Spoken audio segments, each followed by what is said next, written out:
کچھ مفسرین نے لکھا اللہ نے مشورہ کیا تھا فرشتوں سے وَإِذْ قَالَ رَبُّكَ لِلْمَلَائِكَةِ إِنِّي جَاعِلٌ فِي الْأَرْضِ خَلِيفَةً، لیکن کچھ مفسرین کہتے ہیں کہ اللہ کو ضرورت نہیں فرشتوں سے مشورہ کرنے کی، اللہ نے فرشتوں سے مشورہ نہیں کیا بلکہ رب نے انہیں آگاہ فرمایا تھا کہ میں لگا ہوں زمین پہ اپنا نائب بنا، میں خلافت دینے لگا ہوں زمین پہ۔ اب یہ تو دینے والے کی مرضی ہے نا اس نے کس کو دینی ہے، یہ تو دینے والے کی مرضی ہے نا اس نے۔ تو کچھ لوگ کہتے ہیں کہ دینے والے سے زیادہ ہمیں پتہ ہے، تو فرشتوں کو بھی یہ اجتہادی خطا ہو گئی، کہنے لگے یا اللہ اسے نہ بنانا، یہ فساد کرے گا، یہ خون ریزیاں کرے گا۔ تو اللہ نے فرمایا جو میں جانتا ہوں وہ تم، اللہ اکبر۔ امام راضی فرماتے جب رمضان آتا ہے تو اللہ فرشتوں سے کہتا ہے ذرا یہ کھول کے دروازے دیکھو نا یہ زمین پہ کیا کر رہے ہیں، تم تو کہتے تھے فساد کریں گے اور یہ سارے تراویح بڑھ رہے ہیں، تم تو گویا کہتے تھے فساد کریں گے اور یہ تو دیکھو گویا رمضان کے روزے رکھ رہے، یہ تو میری یاد میں نکلے ہوئے، تم کچھ کہتے تھے اور دیکھو میں نے تمہیں کہا تھا نا جو میں جانتا ہوں وہ تم۔ اللہ نے پھر حضرت آدم علیہ السلام کو تمام زمانے کے علوم عطا کیے، علم سکھا لیا، تو فرشتوں سے کہا تم بھی ان چیزوں کے نام بتاؤ، تو وہ بتا سکے نہیں۔ اللہ نے فرمایا اب اس طرح کرو آدم کو سجدہ کرو، سب نے سجدہ کیا سوائے، وہ کہنے لگا یا اللہ صرف تجھے ہی کرنا ہے، کرنا بھی صرف اللہ کو چاہیے، پر رب کے آگے بھی جھکنا چاہیے، اور جس کے سامنے رب جھکائے نا وہاں بھی۔ اور یہ جو عاجزی ہے نا، یہ جو جھکنا ہے یہ علم کے آگے ہے۔ ہماری مصیبت یہ ہے کہ ہم علم کے آگے بھی گردن جھکانے کو تیار نہیں ہوتے، وہاں بھی ہم خود عالم فاضل بن جاتے ہیں۔ تو فرمایا کہ سب سے کہا سجدہ کرو، سب نے سجدہ کیا سوائے ابلیس کے، تو پھر ہوا کہ وَكَانَ مِنَ الْكَافِرِينَ، وہ کافروں میں سے ہو گیا۔ پھر اللہ نے حضرت آدم کو اور جناب حوا کو نا مقام دے دیا جنت میں رہنے کے لیے، اور کہا سارا کچھ کھانا، درخت کے قریب نہ جانا، فطرت ہے نا انسان کی، وہ جستجو کرتا ہے، کہا اس درخت کے پاس نہ جانا۔ تو حضرت حوا سلام اللہ علیہ کہتے ہیں دل میں خیال رہتا تھا کہ آخر ہے کیا درخت کے پاس۔ یہی انسان کا عقیدہ توحید ہے کہ جہاں سے رب منع کر دے وہاں وہ منع ہو جائے، اور یہ ان کی خطا نہیں تھی، یہ اللہ کی حکمت تھی، چونکہ رب نے تو پہلے کہہ دیا تھا بنایا ہی زمین کے لیے، تو یہ تو سارا کچھ ہونا تھا تو زمین پہ آنا تھا نا۔ تو حضرت حوا اور جناب آدم کے پاس شیطان آیا، اس کو نکال تو دیا تھا پر ابھی اس کا جنت میں آنا جانا بند نہیں ہوا تھا، یہ بھی اللہ کی حکمت تھی۔ تو وہ کہنے لگا تمہیں پتہ ہے بعد میں مر جاؤ گے، تو حضرت حوا کہنے لگی کیا موت بھی آئے گی، کہاں، اس کی تکلیف بھی بڑی ہوگی، تو پھر بچیں گے کیسے؟ تو کہنے لگے پھل کھا لو اس درخت کا، تو بچنے کے لیے پھل کھایا تھا۔ حضرت عیسیٰ علیہ السلام ایک دن پڑھ رہے تھے انجیل، تو آپ نے نبی پاک کا تذکرہ پڑھا، اس سانپ نے سن لیا، تو حضرت عیسیٰ سے کہنے لگا حضور یہ بتائیں کہ وہ نبی پاک ملیں گے کہاں؟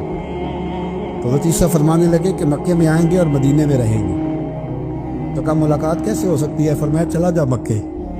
تو وہ سانپ 600 سال غار ثور میں، اس نے 70 جگہ پہ سوراخ کیے۔ کتنے سال بیٹھا رہا؟ بول کے بتائیے، آپ 6 گھنٹے بیٹھ کے دکھائیں، سوال ہی نہیں پیدا ہوتا۔ ہم بڑے کمزور ہو گئے، ہمارے لیے معاملہ بڑا اور طرح کا ہے، ہماری مرضی کا کوئی کیا بات کرے تو ہم اس سے راضی ہیں۔ 600 سال وہ سانپ بیٹھا رہا، 600 سال، اور 70 اس نے سوراخ کیے غار ثور میں، لیکن وہ بھی عاشق تھا نا۔ اور یہاں معاملہ یہ تھا کہ ابوبکر صدیق دعا مانگ کے گئے تھے کہ میں نے کسی کو موقع نہیں دینا، ایک میں ہوں گا دوسرا میرا یار ہوگا۔ وہ غار ثور کی تو لذت یہ والی تھی، ایک میں ایک میرے محبوب، اس نے 70 سوراخ کیے ہوئے تھے۔ جناب ابوبکر صدیق نے کہا سوراخ ٹھہرے، میں ذرا بھی آیا صفائی کر کے۔ تو نبی کریم علیہ السلام رکے تو حضرت ابوبکر صدیق نے کہیں پگڑی پھاڑ کے رکھی، کہیں چادر پھاڑ کے رکھی، اتنے سوراخ بند کیے تو جو ایک رہ گیا وہاں ایڑی رکھ دی۔ تو اب وہ سانپ بھی شکوہ کرنے لگا کہ یار تو بھی کوئی نرالا ہی عاشق ہے کہ میں نے تو کسر ہی کوئی نہیں چھوڑی تھی، 70 سوراخ کیے تھے اور تو نے بھی کمال ہی کر دی ہے، یہ سارے ہی بند کر دیے، جو بچ گیا اس پہ ایڑی رکھ دی۔ اس نے پتہ نہیں کتنے ڈنگ ماری۔ سانپ کا جب ڈنگ لگتا ہے تو وجود میں بہت زیادہ گرمی پیدا ہوتی ہے۔ حضرت ابوبکر صدیق کے بارے میں ہمارے شارحین نے لکھا روئے نہیں، وجود اتنا گرم ہوا کہ آنسو ٹپک پڑے۔ نبی کریم صلی اللہ علیہ وسلم نے فرمایا ہٹا نہ ذرا پیر، پھر انہوں نے ہٹایا تو میرے مصطفیٰ میں لعاب دہن لگایا۔ حضرت ابراہیم ابن ادہم رحمت اللہ علیہ بادشاہ وقت تھے، اللہ سے بڑا پیار تھا، رات کو بستر پہ لیٹتے تو دل کرتا میرے اندر بھی اللہ ایسی صلاحیت پیدا کرے کہ میں بولوں تو میرا رب مان جائے، میں بات کروں تو میرا رب میری اس بات کا بھرم رکھے۔ دل میں خیال آتا تھا، لیکن تھے تو بادشاہ،